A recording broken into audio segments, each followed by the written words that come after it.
Hi, my name is Dr. Thomas Nguyen, MD. I'm a board-certified addiction physician. Today, I'd like to talk about the distinctions between psychopathy and sociopathy and decipher the main differences in the behaviors of a psychopath and a sociopath and their manifestations in society, as well as the consequences which come to these individuals. The thing that makes the sociopath different from the psychopath is that psychopaths are very careful in planning and also in recognizing that there are consequences to their behaviors. So although both psychopath and sociopath would commit criminal activities or activities of deception, it is important to understand that psychopaths tend to be very calculating and cunning and try to avoid the consequences of being caught. Whereas the sociopath, they are more impulsive and reckless, and they will commit crimes in the spur of the moment.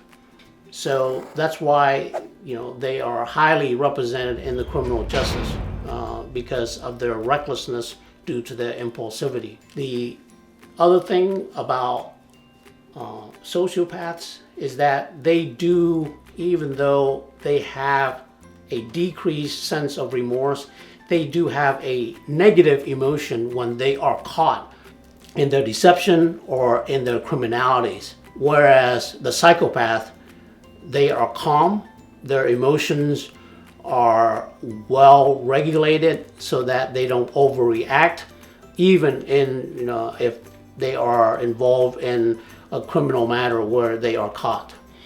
The way that the psychopath manipulate other people is through their superficial charms, and the sociopath, they usually don't have this superficial charm in order to manipulate others to do their biddings.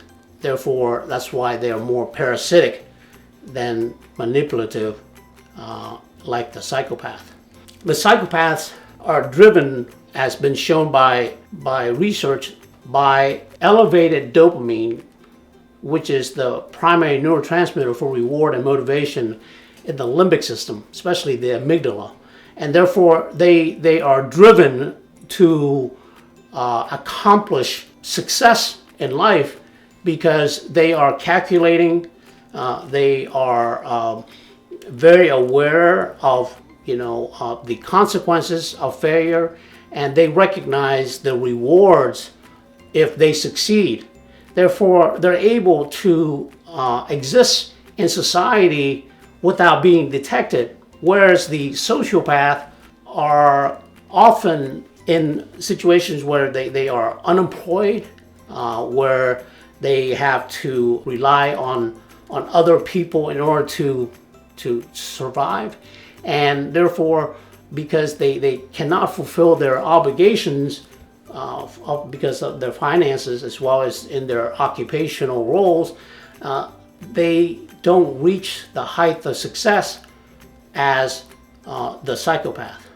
So in a way, you can look at the psychopath as someone who is very cold, calculating, but highly motivated, and also they are highly effective because of their utilization of their superficial charms and their grandiosity.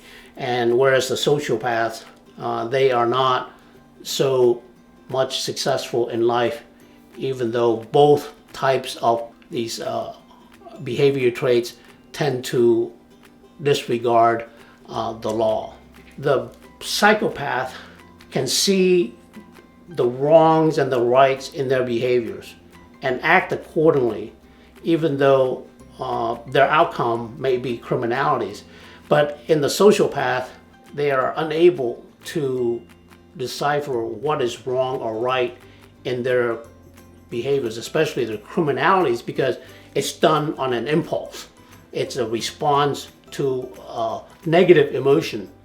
And that's why sociopaths have a very high prevalence of substance use disorders, because they can't regulate their aggression, their anger, at their lack of success, and they're dependent on other individuals and their continuing behaviors in criminalities.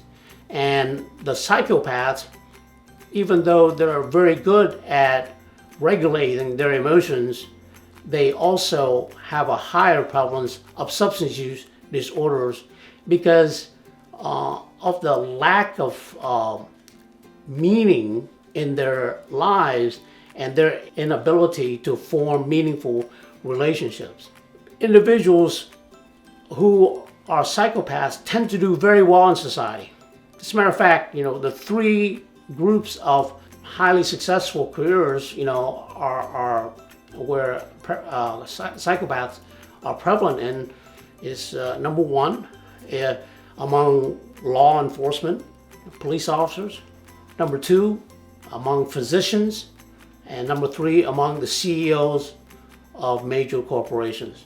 To balance that with the sociopaths, they cannot achieve the height of success that the psychopaths can, because they are unable to be calculating, they're unable to plan ahead, and they're unable to understand the consequences. So individuals in history which typify a psychopath is going to be someone like Adolf Hitler or Joseph Stalin, and serial killers like Ted Bundy, Jeffrey Dahmer, and more recently in the news is the predatorial Harvey Weinstein and the billionaire Jeffrey Epstein. I want to end this with trying to separate the distinction between the psychopath and the sociopath. In summary then, psychopaths are born that way, and number two, sociopaths are a product of their environment, usually a very traumatic childhood.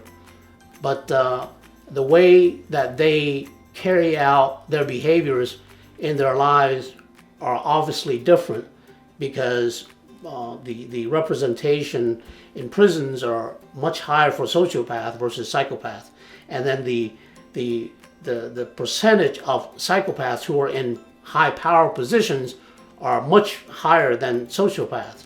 And because of that, in our current cultural environment, psychopathic features or personality behaviors are highly rewarding. So I think society as a whole is turning more psychopathic, and because there is some benefit of being a psychopath versus a sociopath. In the end, I think that if I have to think about a psychopath, I think of someone who's wearing a suit and they're going to their executive position and they're very charming, and but they'll commit financial crimes, white collar crimes. And I think of the sociopath as someone who is a biker gang, someone who is wearing jeans and growing up in a very impoverished neighborhood, and began to behave in a sociopathic way because of their environment and of course of how they were brought up in that environment. I hope this information is helpful for you, and thank you for your time.